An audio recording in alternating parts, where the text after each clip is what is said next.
안녕하세요.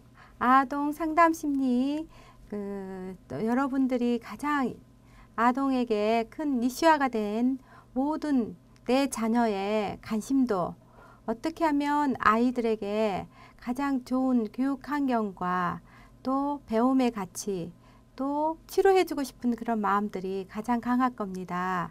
우리나라에서 가장 소중하게 다루는 아동들에 대해서 심리를 어떻게 다뤄야 될 것이고 그 심리를 다루면서 상담을 어떻게 할 것인가를 연계를 해볼까 합니다. 여러분들이 가장 관심 있는 아동 상담 심리를 지금부터 시작하고자 합니다. 먼저 우리 아동 상담이 무엇인가를 구체적으로 알아야 될 것 같고요. 또 심리는 어떤 것들이 있는가 이런 것들을 명확하게 구분해서 상담과 심리는 함께 어울려져 있다는 것을 시작하려고 합니다. 먼저 우리가 이제 상담과 심리에 대해서 구분할 때 먼저 이제 학습 목표는 상담과 심리치료 차이를 이해한다. 아동 상담과 일반 상담에 통해서 필요성과 독특성을 이해한다. 그다음에 아동 상담에서 다루는 문제 영역을 파악한다. 이 세 가지를 이 시간에 다루고자 합니다. 그다음에 그렇다면 선생님들이 생각하는 상담의 정의는 무엇일까 이렇게 생각하시는데요. 상담은 여러분들이 잘 알고 있는 카운셀링입니다. 그다음 상담이라는 것은 특히 카운셀링 고려하다, 반영하다, 조언을 구하다 다양한 의미를 가지고 있죠. 그러나 여기서 또 상담이라는 건 사실은 한 사람을 전인적으로 발달을 돕는 과정이다 이렇게 보시면 됩니다. 태어나서부터 죽을 때까지 지속적인 상담이다 이렇게 보시면 됩니다. 다음에 이제 상담은 사고와 정서와 행동에 관련된 문제를 제거하거나 감수하며 또 심리적으로 건전하게 사회적으로 효율적인 특성을 학습하도록 도와주는 것입니다. 그래서 말 그대로 심리적인 졸업 과정이라고 볼 수 있습니다. 그다음에 다른 분야에서는 졸업 과정과 차별화되는 것이 상담, 심리 졸업 과정이 특징입니다. 그 다음에 상담의 심리적 졸업 과정의 특징은 무엇일까? 먼저 상담 관계는 의미가 있고 가치 있는 관계를 강조한다. 두 번째는 감정과 정서가 명백하게 나타난다. 셋째, 상담 관계에서는 인간의 정체성과 통합성을 강조한다. 말 그대로 상담은 전인격적으로 바라본다. 이렇게 보시면 됩니다. 그 다음에 상담 관계는 사람들과의 상호작용이죠. 그래서 형성되고 유지되고 있다. 사실은 이게 상담을 자발성 기초로 하는 것만큼 중요한 것은 AV의 강요나 강제로 의해서 한 상담은 상당히 힘듭니다. 그다음 상담 관계는 내담자의 그 모든 정보를 상담자에게 주면서 정보, 조언, 충고, 이해, 치료 등을 받기를 요청할 때 성립하는 것입니다. 특히 상담은 혼자 관계가 아니라 내담자와 상담사와의 상호 의존 관계라고 보며 또 의사소통이 가능해진다고 볼 수가 있습니다. 그다음에 상담에는 분명한 구조가 있습니다. 그다음에 또 협동적인 졸업 관계입니다. 그다음에 상담 목표는 상담사가 이끌어준 게 아니라 내담자가의 변화를 요구합니다. 그다음에 여기에는 그때 이제 상담가의 과정을 이야기했지만 심리치료의 정의는 또 무엇일까? 심리치료에는 두 당사자 사이에서 이루어지는 공식적인 상호작용 관계로서 심각한 정신적인 문제를 겪고 있는 사람을 대상으로 합니다. 그 다음에 여기에 또 인성적인 문제나 무의식적 문제 또는 어렸을 때 트라우마라는 것은 상처를 말합니다. PTS를 말합니다. 이 문제로 해서 오랫동안 무의식 속에서 아주 눌려있는 것들, 심층적인 것들을 다루면서 이 부분들을 적응하지 못하는 것, 부적응이나 갈등이 유발한다고 볼 수 있습니다. 그래서 심리치료는 사후적인 관계로 보고 있고요. 치료적 입장에서 아주 깊은 수면에 갈려있는 무의식의 체계를 추적하여 갈등의 원인을 부적응이나 이런 것들을 해결합니다. 말 그대로 내면의 심리적인 변화를 이끌어내는 것을 목표로 합니다. 그다음에 상담과 심리치료의 비교가 있습니다. 다음 상담과 심리치료는 같은 맥락에서 볼 수도 있죠. 그러면서 또 구분할 것도 있습니다. 근데 요즘에는 상담과 심리를 함께 나누고 있죠. 먼저 아까 말씀드렸듯이 상담의 정의는 카운셀링이라고 했지만 심리치료는 치료 과정을 말합니다. 그렇기 때문에 어떻게 보면 연관성이 없다고 생각합니다. 대변적으로 그래서 논쟁거리가 되었습니다. 그러나 지금은 이제 그렇게 하지 않습니다. 그다음 상담은 종종 한 회기에 동안 일어나 5회 이상 짧게 하지만 심리치료는 5회 이상 12회기, 뭐 20회기 이렇게 장기가 있고 단기가 있습니다. 그래서 지속되고 평생 동안 심리치료를 받는 경우도 있습니다. 정말 평생 동안 심리치료를 받는다는 거는 정신과를 다녔을 때 경우도 있습니다. 그래서 대개 이제 상담은 문제가 지향적이고 문제 자체를 상담 후 문제 자체 현실의 문제를 가지고 진행을 하고 심리치료는 인간의 그 내면의 세계 깊이 있는 거를 끄집어내서 하기 때문에 인간 지향적인 문제다 이렇게 볼 수가 있습니다. 다음 상담과 심리치료는 실제 문제는 가제는 동일하지만 시간차가 상당히 많이 드러난다는 겁니다. 그다음에 상담은 인간의 현재 행동에 대해서 출발점을 하기 때문에 전문가라고 특정 부분의 전문가라고 할 수가 있죠. 그러나 심리치료는 부적응이나 갈등을 극복해 줘야 되는 거기 때문에 생각하고 느끼고 행동하는 것들을 변화시키는 과정이라고 돕는 과정이라고 볼 수가 있습니다.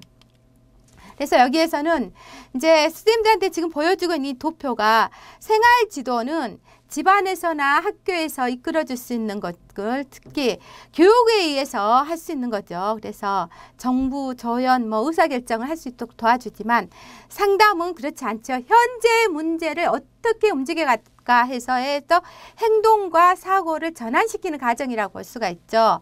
그래서 상담이 가장 중요한 현재 상태의 현실적인 문제를 해결하고 움직여가는 것을 볼 수 있고요. 그다음 심리치료는 말 그대로 장애라고 볼 수가 있죠. 우리의 갈등이나 환경적으로 함께 어울리지 못할 때 그거를 근본적으로 이끌어갈 수 있게 도와주는 것을 심리치료라고 볼 수 있습니다. 그렇다면 여기에 이제 명확하게 상담과 심리치료와 생활치료에 대해 지도에 대해서 이제 명확하게 구분을 했습니다. 그래서 선생님들이 이걸 보시면 상담과 심리치료에 대해서 이제 구분이 되어 있으니까 많은 도움이 되실 거라고 생각합니다. 그래서 상담은 카운셀링, 심리치료는 말 그대로 치료라 이렇게 보시면 되고 대상은 내담자, 누구나 상담은 누구나 다 할 수가 있지만 심리치료는 이제 심리적 예상, 트라우마를 겪고 있는 사람들을 말하고 있습니다. 장소는 구분이 상관이 없죠. 학교, 지역사회, 봉사기관, 주변에 가까운 사람들하고 할 수 있지만 심리치료는 좀 더 체계화된대죠. 가정 안에 일어난 가정의 가족 간의 문제 아니면 병원에 가서 치료받던지 또 심리치료센터에 가서 그 회기별로 꾸준하게 지속적으로 받는 것들 그런 것들 보시고 영역으로 보면 상담은 작은 문제에서 시작하기 때문에 가벼운 거라고 볼 수가 있죠. 그다음에 이제 의식적인 관심도 개인적 사회적인 어떤 직업적 교육적 문제겠지만 심리치료는 말 그대로 심각장애라고 보고 성격 문제 또 어렸을 때 겪었던 그런 무의식의 세계를 좀 보는 거죠. 기능으로 봤을 때는 예방적이고 발달적으로 보고 교육적으로도 또 사용하죠. 그러나 심리치료는 임상의료적 치료적인 방법으로 볼 수가 있습니다. 그다음에 그렇다면 이제 아동 상담의 독특성과 필요성, 독특성이라는 것과 필요성입니다.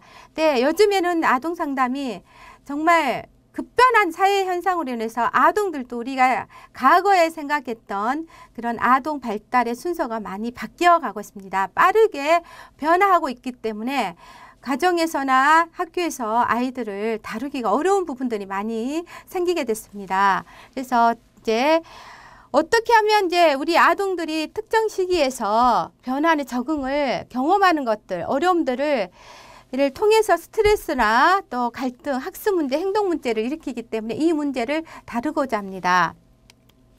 아동 상담의 특수성은 이제 독특성은 여러 가지 측면에서 성인 상담하고는 좀 차별화가 되었다고 볼 수가 있죠.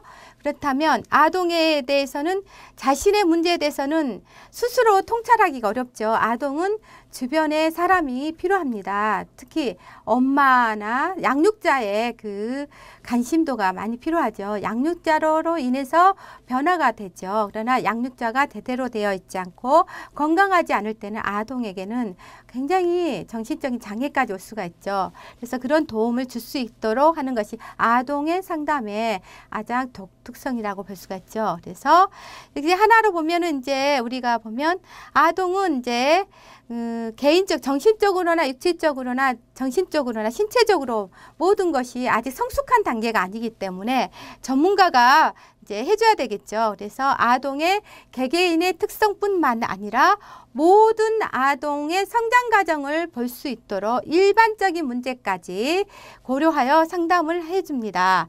그래서 상담자는 성인들이 쓰는 전문 용어를 쓰지 않습니다. 아주 쉬운 언어를 쓸 수가 있으면 좋습니다. 만약에 성인들이 쓰는 용어를 쓴다면 굉장히 당황스럽고 이해할 수가 없는 부분입니다. 그래서 아동들한테 사용할 수 있는 아주 쉬운 언어, 아동의 연령에 맞게 사용하는 겁니다.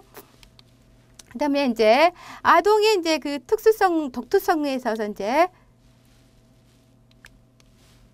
그다음에 이제 아동의 문제는 사실 어떻게 보면 부모와 관련돼 있고 양육자의 관련이 많이 되어 있다고 보죠. 그래서 부모님에 대해서 이제 관심을 둔 사람과 무관심의 차이에서 또 많이 나타납니다. 방임과 관심의 차이에서 아이들의 영향이 엄청납니다. 그래서 또 이제 부모님들의 또 성향에 따라서 아이들의 성향이 또 달라지겠죠. 그래서 우리가 아이들이 걷는 것들을 어떻게 막아줄 것인가, 이거를 하는 것이 바로 상담입니다. 그래서 아동들은 상담 중에서 꼭 부모님들이 참여합니다. 부모나 혹은 또 다른 보호자들이 문제가 노출되면 자기에게 어떤 문제가 발생한다는 것 때문에 아동 상담사들이 정말 의사소통을 이뤄줄 수 있도록 세심하게 합니다. 특히 이제 아동의 문제가 발견되면 부모의 책임이다, 또 양육자의 책임이라고 이렇게 지탄을 받기 때문에 아동 상담을 할 때 처음에는 꺼려합니다. 그렇지만 그거를 조심스럽게 우리 아동 상담사들이 정말 조심스럽게 비밀을 보장해주고 의사소통을 잘 할 수 있도록 도와주면 안심할 수 있게끔 세심한 그 관리가 필요하다고 볼 수가 있습니다. 그래서 이제 아동의 이제 필요성은 이제 아동은 부모나 또 가족들 그 중에서 다른 이제 애착 관계로 문제가 왔을 때 상담을 받는 경우라고 볼 수가 있죠. 그래서 아동들이 이제 상담사에게 그 상담을 받을 때는 부모보다 더 안전하고 평온한 모습으로 아이가 편안하게 이야기할 수 있도록 해줄 수 있는 것이 상담사의 역할입니다. 그래서 만족감을 느끼고 또 상담소를 나가더라도 편안한 마음으로 갖게 할 수 있습니다. 그래서 우리가 잘못한다면 또 아동 상담을 이제 아동들의 문제가 있습니다 하고 부모나 아니면 양육자에게 통보를 해서 상담을 의뢰하면 당황스러워하고 좀 힘들어합니다. 그런 것들을 학교나 주변 사람을 통해서 제공이 됐을 때 그 사람들을 보호해 줘야 될 필요가 있습니다. 이런 것들은 비밀 보장이라고 볼 수가 있죠. 그래서 이제 아동 상담의 목표는 이제 간단하게 본다면 아동의 이제 행동, 태도, 가치, 자기 이해를 수동하도록 돕고 사회에 잘 적응하도록 하는 겁니다. 그리고 또 어떠한 문제가 부딪혔을 때라도 긍정적인 것으로 대처하고 스스로의 문제를 찾아가도록 도와주는 것입니다. 그다음에 또 아동 자신이 환경에 잘 적응하도록 해줘야 됩니다. 그리고 또 정서적인 지지도 잘 해줘야 되고 아동이 놀라지 않도록 항상 편안한 마음으로 항상 즐거운 마음으로 임할 수 있게 도와줄 필요가 있죠. 그다음에 아동이 또 이제 스스로 주변 환경을 통제하지를 못하는 경우가 종종 있기 때문에 그 양육자가 통제할 수 있도록 해결할 수 있는 방법이나 방안을 조언해 줄 필요가 있습니다. 그래서 역할이 상당히 필요합니다. 아동 상담은 개인이 좀 더 생산적이고 행복하는데 행복을 방해가 되는 것들을 좀 감수하도록 도와주는 겁니다. 말 그대로 행동하는 것들을 좀 더 적극적으로 긍정적인 방향으로 갈 수 있도록 격려와 지지를 해줄 필요가 있습니다.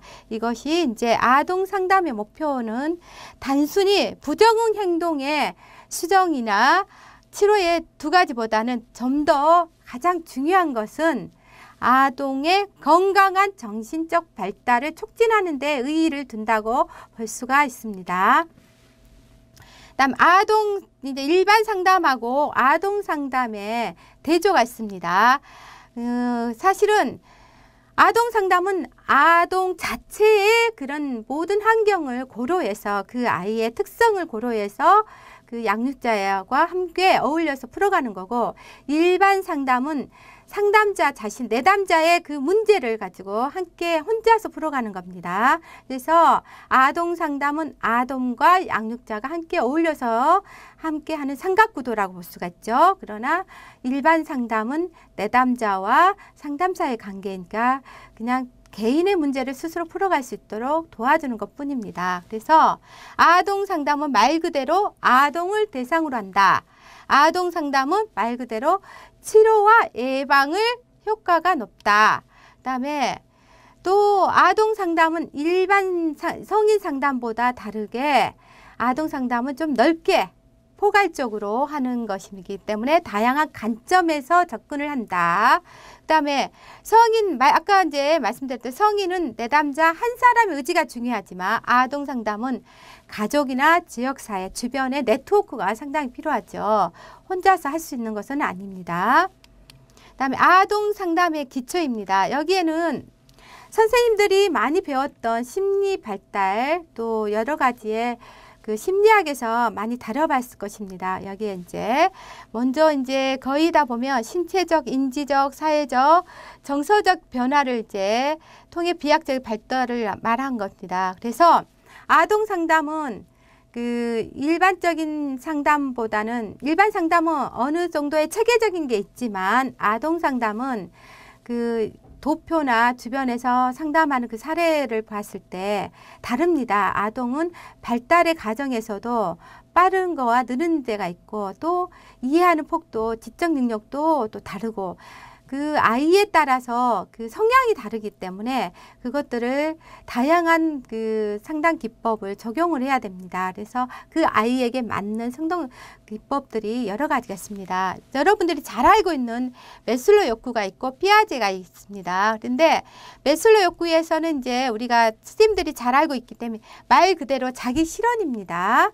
그래서 여기에 이제 메슬로가 말했던 5단계입니다. 이것들을 스님이 잘 알고 있습니다만 첫째는 의식주, 두 번째는 안전에 대한 욕구, 세 번째는 사랑과 소속의 욕구, 네 번째는 자아 정중감의 욕구, 다섯 번째는 자기 실현의 욕구입니다. 그렇다면 여기에서 이제 보여주는 아이들에게 가장 중요한 거는 여러분들이 생각하는 거는 1단계와 2단계입니다. 메슬로 욕구의 아동에게 가장 중요하게 잘 다뤄야 될 거는 생리적인 욕구와 안전의 욕구입니다. 이 두 가지를 잘 해줘야 됩니다. 그 다음에 아동의 인지 발달은 여러분들이 잘 알고 있는 피아제 교육입니다. 피아제가 말했던 4단계 과정입니다. 그 이제 굉장히 아동들에게 정교한 사고방식을 전달할 필요가 있다. 이렇게 보시면서 피아제는 중요하게 다룬 전조작기의 아동의 행동과 사고가 자아 중심적이라고 보여주고 있습니다. 그래서 여러분들에게 이제 발달 유형을 보면 이제 유아의 감각 운동기, 그다음에 아동기의 전 조작기, 그다음에 전 사춘기 구체적 조작기죠. 그다음에 사춘기를 거쳐 성인기 형식적인 조작기로 이렇게 4가지 단계가 있습니다. 이 도표를 여러분들이 잘 인지하시면 좋겠습니다. 그 다음에 아동의 사회적 발달에는 에릭슨이 이거 상당히 많이 주장하죠. 말 그대로 메슬로 욕구와 삐아제, 그다음에 에릭슨이 말한 8단계입니다. 이것이 사실 아동 상담에도 사용하고 일반 상담에서도 많이 적용된다고 보여집니다. 그래서 우리가 이제 우리 자신이 볼 때 이 8단계에서 기본적인 관계는 이제 자신의 가업입니다. 자신의 그 욕구와 갈등을 일으키는 타인의 욕구나 기대를 극복하는 것. 그 다음에 각 발달에서 이제 개인이 가진 능력이 제한된 능력으로 이게 욕구 충족하는 것입니다. 그래서 이제 인간 발달의 단계에서 발달 과정과 개입이 8단계로 나왔습니다. 먼저 출생에서 1세 반, 2단계는 1세 반에서 3세, 다음 3세에서 6세, 6세에서 12세, 12세에서 18세 성인 단계 이렇게 나와 있습니다. 그래서 아동은 3단계까지 보시면 될 것 같습니다. 그 다음에 사람의 관계를 형성하는 것은 말 그대로 엄마를 통해서 유아는 초기 유대관계, 애착관계를 가지게 됩니다. 이때 엄마를 통해서 올바르게 관계를 형성하지 못할 때는 애착의 문제가 인해서 상당히 스트레스를 받습니다. 그렇기 때문에 아이들에게는 가장 중요한 거는 이때 이제 애정을 잘 받아야지 기쁨과 즐거움을 통해서 서로 상호작용해서 올바르게 성장하고, 만약 이때 이렇게 하지 못했다면 스트레스가 많이 가중된다고 보시면 됩니다. 그 다음에 여기에 보면 이제 또 애착의 3가지 유형을 했습니다. 안정의 애착을 가진 사람과 해피 애착을 가진 사람, 저항 애착을 가진 게 있습니다. 이 3가지를 한번 보겠습니다. 먼저 애착의 유형에는 안정에서는 아이들이 이제 낯선 상황에서 기술과 관계에서 미치는 영향, 나올 수 있는 장애 이렇게 나와 있죠. 그러나 이제 그다음에 두 번째는 불안정, 불안 회피 유형이라고 합니다. 그래서 여러분들이 보면 이 애착 유형과 병리 관계를 이렇게 잘 풀어놨습니다. 특히 이제 그 안전을 했을 때는 큰 문제가 없지만 이 불안 회피 유형 같은 경우는 다양한 문제가 있습니다. 유아가 탐색에는 열중하지만 이게 다른 거에 자기가 좋아하는 거에 몰입하지만은 양육자에 대해서는 애정적인 상호작용이 없어서 낯선 사람하고 경계를 많이 합니다. 그래서 여기서 나타나는 것들이 아이가 이제 품행장애, 공격성, 우울 증상 이런 것들이 많이 드러납니다. 근데 정서적으로 교감이 되지 않았기 때문입니다. 그다음에 또 이제 초등학교 4, 5학년 정도 되면 불안 저항 장애가 나타납니다. 그래서 그때는 이제 정말 아이가 모든 것을 싫어합니다. 낯선 것도 싫어하고 탐색이나 모든 것들을 어떻게 보면 흥미를 잃어버렸다 이렇게 보시면 됩니다. 그래서 여기에서는 이제 어떻게 보면 공포증, 불안, 신체화, 우울증이 나타납니다. 좀 더 이거는 깊이 있게 앞으로 다음 장부터 지속적으로 많은 이야기들이 나올 겁니다. 불안정한 거에, 불안 저항 유형에 대해서도 깊이 있게 다룰 것입니다.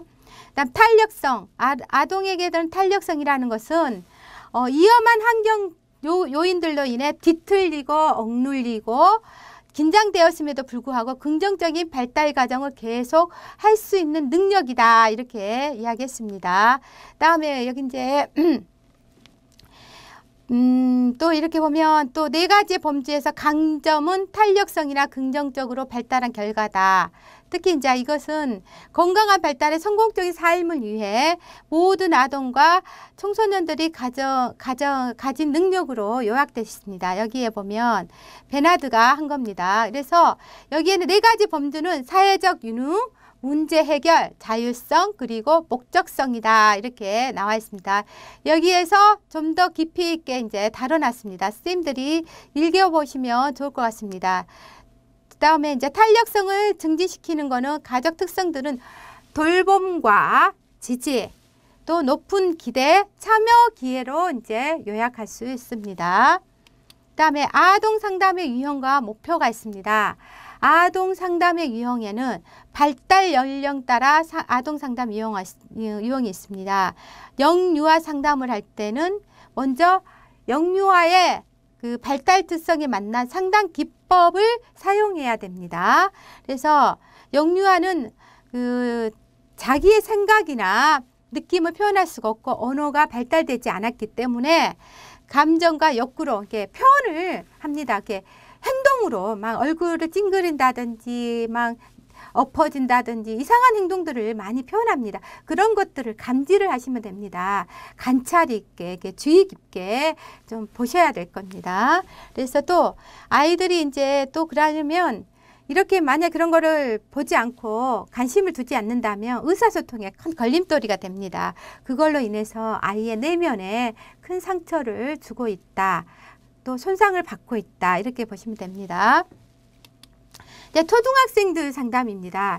그런데 이제 예전과 많이 달라진 게 초등학생들이죠. 초등학생들은 우리가 생각했던 거하고 많이 달라졌습니다. 뭐랄까, 순수한 그런 것들이 많이 바꿔졌고요. 또 초등학생들이 또 예전에는 컴퓨터로 인해서 홍수랄까요? 지식의 홍수, 또 게임의 홍수, 다양한 유형으로 경로를 통해서 초등학생들의 발달이 많이 바뀌어져 있죠. 신체적인 발달도 많이 바뀌어 있고 또 지식의 그런 발달도 많이 바뀌어 있습니다만 단 한 가지 초등학생들이 겉모습과 다르게 그 속마음은 발달 과정에 그런 우리가 이론적으로 배웠던 피아제나 메슬로우였고 엘릭슨의 그 단계에 포함되어 있다고 보시면 됩니다. 겉으로 많이 성숙해 있고 또 많이 알고 있다고 생각하시지만 아이들은 그렇지 않습니다. 아직도 여리고 그 단계에 맞게 행동을 하고 있습니다. 거짓 표현을 한다는 거죠. 아이들이 겉으로는 다 모든 것을 할 수 있는 아이다. 어떻게 보면 모방의 그 가정이 강하죠. 그래서 초등학교 학생들은 어떻게 보면 잘 따라오는 것 같은데 의외로 부모를 노심초사하는 경우가 많죠. 그래서 이제 초등학생들의 문제는 첫째, 학교에서 또래 집단을 이제 형성하면서 바뀌죠. 사회적 환경이 이제 많이 커지고, 그다음에 학교에서 적응, 또래 아동과의 관계를 경험하면서 사회성 발달에 큰 영향을 미친다고 보면 됩니다. 그래서 초등학생 상담은 자기 이해, 건전한 자아 발달, 자아 개념의 발달, 학습 과정의 촉진, 그다음에 대인관계의 발달, 정서 문제 해소 등에 대한 목표다 이렇게 보시면 됩니다. 그래서 이 시기에는 아동에게 적합한 상담 방법을 보면 대체 이제 신체 활동, 움직이게 하는 거, 뭔가를 쓰고 그리고 운동하고 이런 것들을 많이 해주면 오히려 많이 그 부정적인 감정들이 해소된다 이렇게 보시면 됩니다. 근데 이제 청소년기 상담은 이제 신체적으로 정신적으로 큰 변화기가 옵니다. 왜냐하면 이제 갑자기 신체적으로 이제 키가 커버렸죠. 그리고 또 이제 정신적으로는 그 어렸던 그런 생각들이 아니고 이제 새로운 그런 많은 지식들을 쌓아가는 기간이기 때문에 정서적으로도 많은 변화가 있죠.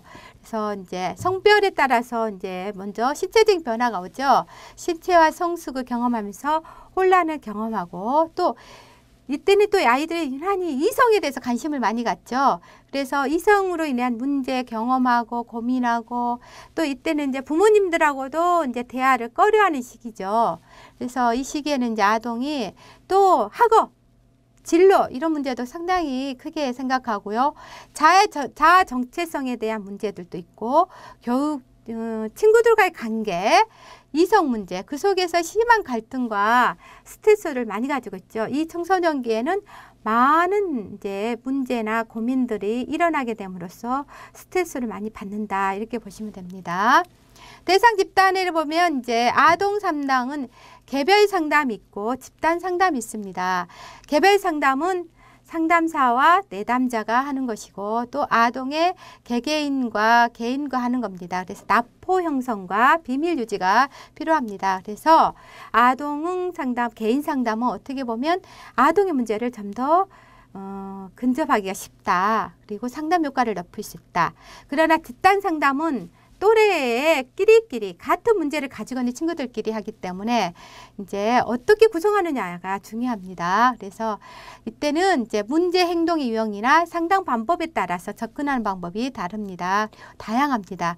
그렇기 때문에 작은 집단에서는 또 효율적으로 하기도 어려울 수도 있습니다. 참여도가 높은 친구와 참여도가 낮은 친구가 있기 때문입니다. 그래서 작은 집단에서는 또래들과 그리고 상담사와 서로 개인사를 나눔으로써 형성하게끔 적극적으로 참여하게 하는 것이 중요합니다. 그래서 아동상담 다루는 문제 영역은 좀 더 앞으로 크게 다룰 예정입니다. 여기에 기본적인 도표로 만들어 놨습니다. 그래서 대인관계에 관련된 문제, 개인과 내적 갈등, 홀또 자신에 관련된 문제, 자기 자신에 대한 정보, 환경에 대한 정보, 기술 부족으로 인한 문제 등입니다. 그래서 여기에는 이제 임상학으로 많이 사용했던 정신장애 진단 및 통계 편람의 제4판에 보면 이렇게 다양하게 나와 있습니다. 그래서 표를 1-3으로 구체적으로 했기 때문에 이 교육을 들으신 분들은 이 표를 잘 보시면 상당한 도움이 되실 겁니다. 그래서 유아기, 아동기, 청소년기에 처음으로 진단되는 장애입니다. 그래서 이렇게 구체적으로 다 이루었습니다. 그래서 지금 이제 아동상담 다루는 문제 영역은 앞으로 각 차트마다 한 단원씩 다 들어갈 것입니다. 그래서 중요한 부분들은 다음 강의에서부터 또 듣도록 하겠습니다. 수고하셨습니다.